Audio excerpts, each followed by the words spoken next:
Hello दोस्तों, स्वागत है आप सभी का स्लीपी क्लासेस में। दोस्तों नवंबर का वीक 2 है, इकोनॉमी के क्वेश्चंस का डे है आज। तो दोस्तों ये प्रीमिक्स का सेशन है। बहुत से बच्चे हमसे पूछते हैं कि प्रीमिक्स और प्रीक्योर में अंतर क्या है। दोस्तों प्रीमिक्स हम क्वेश्चंस डिस्कस करते हैं। प्रीमिक्स में डेफिनेटली यहाँ क्वेश्चंस में बहुत से जो ऐसे सवाल रहते हैं जो करंट अफेयर से जुड़े होते हैं, तो आप मान सकते हैं ये क्वेश्चंस हैं विद करंट अफेयर्स हैं विद क्वेश्चंस। एंड सिमिलरली जो प्रीक्योर है, प्रीक्योर में हम जो क्या करते हैं, करंट अफेयर्स को डिटेल में डिस्कस करते हैं of a particular subject. For example आज थर्सडे है, तो आज थर्सडे के दिन हम आज इको के ही हम प्रीक्योर में जो हम कॉन्सेप्ट्स डिस्कस करेंगे करंट अफेयर्स के, प्रीमिक्स में हम सवाल डिस्कस करेंगे इको के। ठीक है दोस्तों, तो ऐसी कोई मुश्किल बात नहीं है। एंड देन डिस्काउंट कूपन भी है आज के वीडियो में। मेंस से जुड़े हुए हमने कुछ जो प्रोग्राम्स हैं उस पर दिवाली तक एक डिस्काउंट कोड भी चल रहा है। ऑलराइट दोस्तों, तो ये 5 सवाल आज हम डिस्कस करेंगे। चलिए शुरू करते हैं स्ट्रेट अवे। सबसे पहला दोस्तों आपको बताना चाहता हूं, हमें मेंस डे प्रोग्राम चल रहा है हमारा। हर रोज सुबह हम एक मेंस का क्वेश्चन डिस्कस कर रहे हैं। आप चाहें तो और भी मेंस से जुड़े हुए क्वेश्चंस अपने डिस्कस कर सकते हैं, इवैल्यूएट करवा सकते हैं हमारे मेंस के प्रोग्राम्स में। अंत में करेंगे दोस्तों उसको डिस्कस। तो सबसे पहला सवाल है, आपने बताना है इनकरेक्ट स्टेटमेंट अबाउट प्रधानमंत्री भारतीय जन औषधि परियोजना। ठीक है दोस्तों, जन औषधि योजना बहुत बड़ी एक हमारे देश की इंपॉर्टेंट एक योजनाओं में से एक। तो इससे जुड़ा हुआ पहला सवाल, पहली ऑप्शन, इसको ministry of chemicals and fertiliser ने लॉन्च किया था। देन दूसरा, इसका ऑब्जेक्टिव है पर्टिकुलरली वो क्या है कि ब्रांडेड मेडिसिन प्रोवाइड की जाए subsidised prices for BPL group. ठीक है, एंड देन जो तीसरी ऑप्शन है कि एप्लीकेबल है सिर्फ ये मेडिसिन के लिए and not other medicinal products. तो आपने बताना है कौन सी स्टेटमेंट्स यहां पे करेक्ट हैं। तो दोस्तों यहां पर आप इनकरेक्ट स्टेटमेंट पर थोड़ा ध्यान दीजिए कि कौन सी है इनकरेक्ट स्टेटमेंट। पहली statement is correct, yes, ministry of chemicals fertiliser से ही जुड़े हुए हमारे फार्मास्यूटिकल की जितनी बातें रहती हैं, जो जन औषधि। एंड देन ये ब्रांडेड की बात नहीं हो रही दोस्तों यहां पर। ठीक है, ब्रांडेड की बात नहीं है, that is not correct. And then उसके बाद only medicine, no, that is again not correct, क्योंकि बहुत से और जो मेडिसिनल प्रोडक्ट्स हैं जैसे स्टेंट्स एटसेट्रा वो भी दिए जाते हैं। ठीक है, तो 2 and 3 आर इनकरेक्ट। तो एंड देन यहां पर देखें तो इसको 2008 में जैसे अगर लॉन्च किया गया था, जन औषधि स्टोर्स भी बढ़ाए गए थे बहुत सारे देश भर में, सभी डिस्ट्रिक्ट्स में अवेलेबल है। मेडिसिनल प्रोडक्ट्स 1000 के आसपास हैं। एंड इवन की जो surgical consumable stents replacements etcetera सभी कुछ यहां पर जो मुहैया कराया जाता है, और ये डिपार्टमेंट ऑफ फार्मास्यूटिकल्स के अंडर है, जो कि ministry of chemicals and fertiliser के अंडर है। ठीक है, बहुत इंपॉर्टेंट एक चीज रहती है। और ये जो इसकी जो एजेंसी है जो डिलीवर करने वाली, हमने बहुत बार डिस्कस किया हुआ पहले भी, bureau of pharma PSUs of India. Alright दोस्तों, तो ये बात हमें मिस नहीं करनी। जेनेरिक ड्रग्स यहां पर अवेलेबल कराई जाती हैं, ब्रांडेड ड्रग्स की बात नहीं हो रही। एंड जेनेरिक ड्रग्स ऑलरेडी जैसे कॉस्ट इफेक्टिव रहती हैं। एंड उसके बाद जो लोगों तक घर घर तक पहुंचाने वाली जो बात है, तो उसको जन औषधि के हमारे जो सेंटर्स हैं वो उनको पूरा करने में लगे हुए हैं। ठीक है दोस्तों, तो अगले यहां पर सवाल पर चलते हैं दोस्तों। It is about T+1 system. दोस्तों सिंपल सवाल है, T+1 सिस्टम बहुत बार न्यूज में भी देखा गया रिसेंटली। एंड आपने मुझे बताना है किससे जुड़ा हुआ है ये, जो फिकी से, आरबीआई, एसोकैम या सेबी। ठीक है दोस्तों, T+1 सिस्टम रिसेंटली फिर से न्यूज में है, अखबारों में नजर आता है आपको इको के पेज पर। एंड दोस्तों राइट आंसर इज सेबी।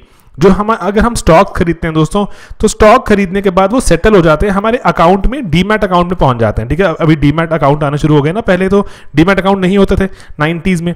तो इसीलिए जो सेटलमेंट का टाइम था, आपने स्टॉक खरीदा तो वो लंबा टाइम हुआ करता था।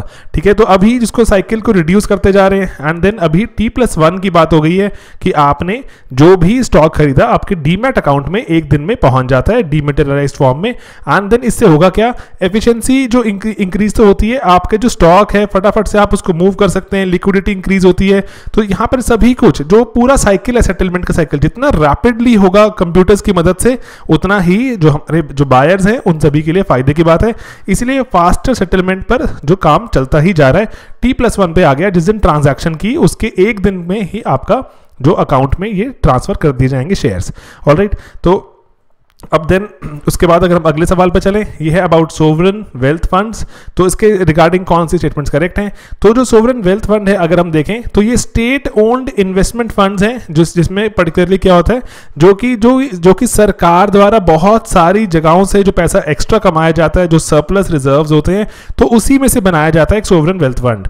देन दूसरा, ये इसको अगर सोवरेन वेल्थ फंड है, ये भारत में अभी इन्वेस्ट नहीं कर सकते, इनको जो अलाउ नहीं किया गया, क्योंकि जो सिक्योरिटी एटसेट्रा बहुत से कंसर्न्स हैं उसके तहत ये अलाउड नहीं है। एंड देन उसके बाद अगर देखें जो NIIF है, ये भारत का सोवरेन वेल्थ फंड है, जो कि अगर भारत में जो एक्स्ट्रा सरप्लस जनरेट होता है तो हम इसमें डाल देते हैं। तो आप बताइए यहाँ पर कौन सी स्टेटमेंट्स हैं करेक्ट। तो दोस्तों यहाँ पर राइट आंसर इज कि 1 और 3 आर करेक्ट। भारत में भी इन्वेस्ट कर सकते हैं, बहुत से हमारे इनफैक्ट जो वेल्थ फंड्स हैं फॉरेन कंट्रीज के, उन्होंने भारत में इन्वेस्ट भी किया। तो अगर आप इसमें जैसे और चाहते हैं जानना जैसे सोवरेन वेल्थ फंड के बारे में, तो सिंपल सी कहानी है कि जो बहुत सी कंट्रीज हैं जैसे ऑयल रिच नेशंस हैं, वो बहुत एक्स्ट्रा मनी जनरेट करते हैं जितना वो कंज्यूम कर सकते हैं, एंड देन इसीलिए वो एक्स्ट्रा अपनी मनी को एक वेल्थ फंड में डालना शुरू करते हैं ताकि वो various other locations, various other countries, companies उनमें इन्वेस्ट कर सकें एंड अकॉर्डिंगली उसमें हिस्सेदारी ले सकें, उसमें प्रॉफिट्स में हिस्सा ले सकें। तो इसी कारण सोवरेन वेल्थ फंड दुनिया भर में बनते ही गए क्योंकि जो countries had extra surplus cash because of oil, ठीक है, ऑयल ट्रेडिंग में। जैसे अबू धाबी ने रिसेंटली जो सोवरेन वेल्थ फंड ने इंडिया में इन्वेस्ट किया, नॉर्वे हैज अ ह्यूज जो सोवरेन वेल्थ फंड, तो इसीलिए भारत ने भी एक ऐसा NIIF एक ऐसा वेल्थ फंड बनाया था, एंड देन ये रजिस्टर्ड भी है एक ऑल्टरनेटिव इन्वेस्टमेंट जो फंड के जैसे, एंड ये लॉन्ग टर्म इन्वेस्टमेंट्स करते हैं बहुत सारे, एंड इनफैक्ट जो NIIF है ये बाकी वेल्थ फंड से भी पैसा अट्रैक्ट करता है, और इसमें जो वेरियस फंड्स हैं उसमें हम इन्वेस्ट कर सकते हैं, ठीक है दोस्तों।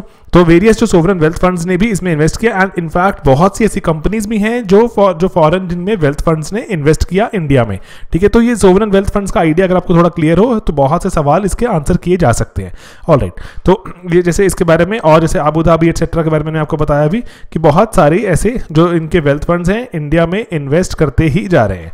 ओके, तो दोस्तों अगला सवाल की तरफ चलते हैं। ये है इंटरस्टेट माइग्रेंट पॉलिसी इंडेक्स। तो आपने बताना है कि किसने निकाला इसको, इंडिया माइग्रेशन नाउ ऑर्गेनाइजेशन ने, या UNHCR जो रेफ्यूजीज की एजेंसी है जो UN की, दिशा फाउंडेशन, या इंटरनेशनल ऑर्गेनाइजेशन फॉर माइग्रेशन।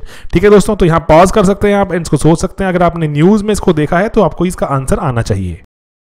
तो दोस्तों इसका राइट आंसर है इसकी एक नॉन प्रॉफिट एक ऑर्गेनाइजेशन है हमारे देश में, इंडिया माइग्रेशन नाउ।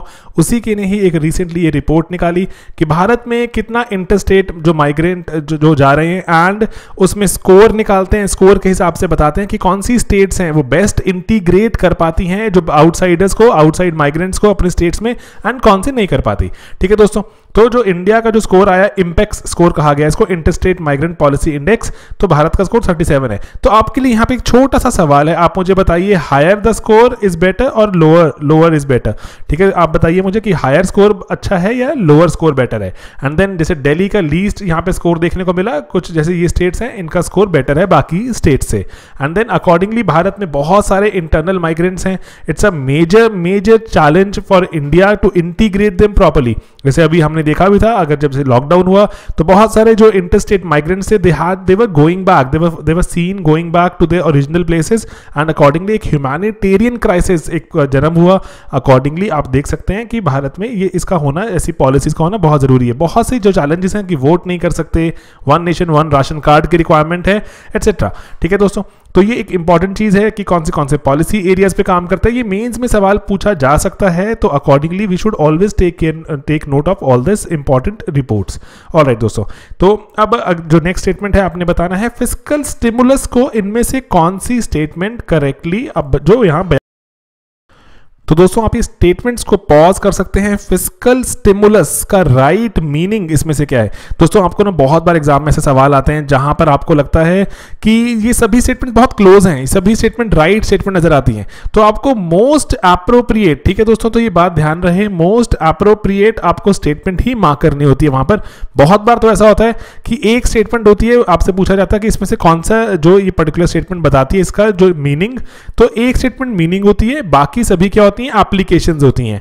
ठीक है, तो आपको मीनिंग वाली मार्क करनी होती है। दो नन ऑफ देम जो बाकी होती हैं वो गलत नहीं होती, लेकिन वो करेक्टली या फिर मोस्ट एप्रोप्रिएटली आंसर नहीं करती क्वेश्चन को, तो अकॉर्डिंगली मोस्ट एप्रोप्रिएट मार्क करना भी हमें सीखना चाहिए। तो दोस्तों राइट आंसर फिस्कल स्टिमुलस का, यहां पॉज कर सकते हैं again before I tell you the answer. And दोस्तों राइट आंसर इज ये जो ऐसा एक अफर्मेटिव एक्शन जो सरकार द्वारा दिया जाए, ताकि जैसे बहुत सी ऐसी बार होता है कि जैसे अगर मान लीजिए कि इकोनॉमी में इतनी मूवमेंट नहीं है, या इकोनॉमी में जो ऐसे स्पेंडिंग नहीं हो रही, लोग कुछ एक्स्ट्रा खर्चा नहीं कर रहे, कंपनीज कुछ एक्स्ट्रा खर्चा नहीं कर रही, तो सरकार स्टिमुलस ये पैकेज देती है। स्टिमुलस होता है ना, स्टिमुलेट करने के लिए, ताकि जो अपनी जो खर्चे, सरकार अपने खर्चे बढ़ाती है ताकि कंपनीज को काम मिले। फॉर एग्जांपल सरकार ब्रिजेस, एटसेट्रा, फ्लाईओवर्स बनाना शुरू करती है ताकि जो सीमेंट कंपनीज का काम चलना शुरू हो, जो और लेबर को काम मिलना शुरू हो, एटसेट्रा। ठीक है, समझ रहे हैं आप? स्टील इंडस्ट्री एटसेट्रा सभी कुछ मूव करना शुरू करता है जब सरकार ऐसे पैकेजेस अनाउंस करती है। किसी पर्टिकुलर इंडस्ट्री को सरकार कभी ऐसा होता है कि कोई एक जो खास टैक्स का कोई जो इंसेंटिव दे देती है, सरकार खर्चे बढ़ा रही है अपना, तो इसीलिए एक पैरेलली आपके लिए जो आज का टास्क नंबर 2 है जो आप डेफिनेटली जाके पढ़िए, वो होता है व्हाट इज टैक्स एक्सपेंडिचर। ठीक है, टैक्स एक्सपेंडिचर नामक चीज क्या होती है दोस्तों? ये मेंस में पूछा जा चुका है सवाल, डायरेक्ट 10 मार्कर आया था। व्हाट इज टैक्स एक्सपेंडिचर, इस पे आपको कुछ एक्सप्लेन भी करना था। तो ऐसी ऐसी चीजें सीखते रहिए, हर रोज हम लेक्चर्स में कुछ ना कुछ नया जो आपको बताने की कोशिश करते हैं ताकि जो प्रीवियसली यूपीएससी ने पूछा हुआ है या आ सकता है आने वाले टाइम में, हम उस पर एक नजर बनाए रखें। ठीक है दोस्तों, तो फिस्कल स्टिमुलस आपको समझ आ गया कि जो गवर्नमेंट अपनी कंजम्पशन या ट्रांसफर्स या टैक्सेस को कम कर देती है, इंक्रीज करती है, बेसिकली अपने खर्चे बढ़ा लेती है या अपनी इनकम्स को लोअर कर देती है ताकि लोगों में जाकर एक ऐसी एक मनी का सर्कुलेशन शुरू हो जहां पर इकोनॉमी वापस रिवाइव होना शुरू हो जाए। तो ये फिस्कल स्टिमुलस से जुड़ी हुई बातें। तो दोस्तों लेक्चर खत्म। कोर्सेज जो चल रहे हैं 2022 के भी आने वाले कोर्सेज बहुत ही जल्द आपको हम पूरा प्लान बताएंगे। 2022 का कोर्स 1 साल लंबा कोर्स जो अकॉर्डिंगली चले कि आपको टाइम भी मिले बहुत सारे एक्स्ट्रा रीडिंग्स करने का। ऑलराइट दोस्तों, एंड देन 2021 के लिए लास्ट बैचेस जो चल रहे हैं वो बिल्कुल अंडरवे हैं एंड कुछ बैचेस बंद भी हो चुके हैं, लेकिन अभी पीसीएम जो हमारा प्री प्लस मेंस का बैच है वो लास्ट बैच अभी भी ऑन है, उसमें आप एनरोल कर सकते हैं। एंड दोस्तों मेंस वाली दिवाली, दोस्तों अगर आप ये कूपन कोड यूज करते हैं मेंस वाली दिवाली, तो आप हमारे किसी भी मेंस ओरिएंटेड कोर्स में 10% ऑफ ले सकते हैं। दोस्तों हमारे कोर्सेज ऑलरेडी काफ़ी हमने जो उसको मॉडेस्टली प्राइस किया है, तो इसीलिए एक छोटा सा ही डिस्काउंट है आपके लिए, लेकिन स्टिल जो 10% है आपको can still save you, let's say अगर ज़्यादा नहीं तो 1000-1200 बच जाते हैं किसी प्रोडक्ट में आपको, तो दैट्स अ फायदे की बात। ठीक है दोस्तों, तो मेंस वाली दिवाली कूपन कोड यूज कीजिए। तो ये कौन से जो कोर्सेज पर चलेगा, ये चलेगा आपके मेंस वाले सभी कोर्सेज पर, चाहे 2020 के अगर जीएस का मेंस का कोर्स देख रहे हैं, क्रैश कोर्स देख रहे हैं, या फिर 2021 का दोस्तों हमारा जो सेकंड बैच आ गया है आंसर राइटिंग का, वो शुरू होने वाला है आज से 4 दिनों में। तो सेकंड बैच में भी अगर आप इसको अप्लाई करेंगे 10% आपको डिस्काउंट वहां भी मिल जाएगा। ऑलराइट दोस्तों, तो एक बहुत ही मॉडेस्ट सा डिस्काउंट है, लेकिन हाँ ये डिस्काउंट जो हमारे लिए तो बहुत रहता है, लेकिन आपके लिए शायद इतना जो बड़ी रकम ना हो, तो इसीलिए आपको थोड़ा इंसेंटिवाइज करने के लिए थोड़ा दिवाली का माहौल भी रहता है, बहुत से लोग चाहते हैं कि कुछ डिस्काउंट एक्सटेंड हो जाए, तो अच्छी बात है। ऑलराइट दोस्तों, तो 2020 के लिए जो हमारे एसए का कोर्स है, पॉलिटिकल साइंस की टेस्ट सीरीज है, जीएस की दोस्तों क्रैश एंड टेस्ट, सोशो का भी क्रैश एंड टेस्ट दोनों ही अवेलेबल है, तो वहां पर आप जाकर इनको अवेल कर सकते हैं 10% डिस्काउंट कूपन। कौन सा? मेंस वाली दिवाली। ऑलराइट दोस्तों, बाकी हमारी वेबसाइट, हमारा टेलीग्राम चैनल, वहां पर हम रेगुलरली चीजें शेयर कर रहे हैं। सबसे इंपॉर्टेंट है मेंस डे के क्वेश्चन और उनका जो पीडीएफ शेयर कर रहे हैं। जाइए दोस्तों, पढ़िए, लिखिए, और पढ़ लिख कर ही कुछ हम ऐसा एक नाम कमा सकते हैं और मेहनत का फल मिले हमें, तो उसके लिए आंसर लिखना शुरू करते हैं, टेस्ट देना शुरू करते हैं, ये सभी चीजें करनी पड़ेंगी, तभी ही पूरी मेहनत वहां पर रंग लाएगी। ऑलराइट दोस्तों, चलिए मिलते हैं अपने अगले वीडियोज में बहुत ही जल्द। Bye bye, take care.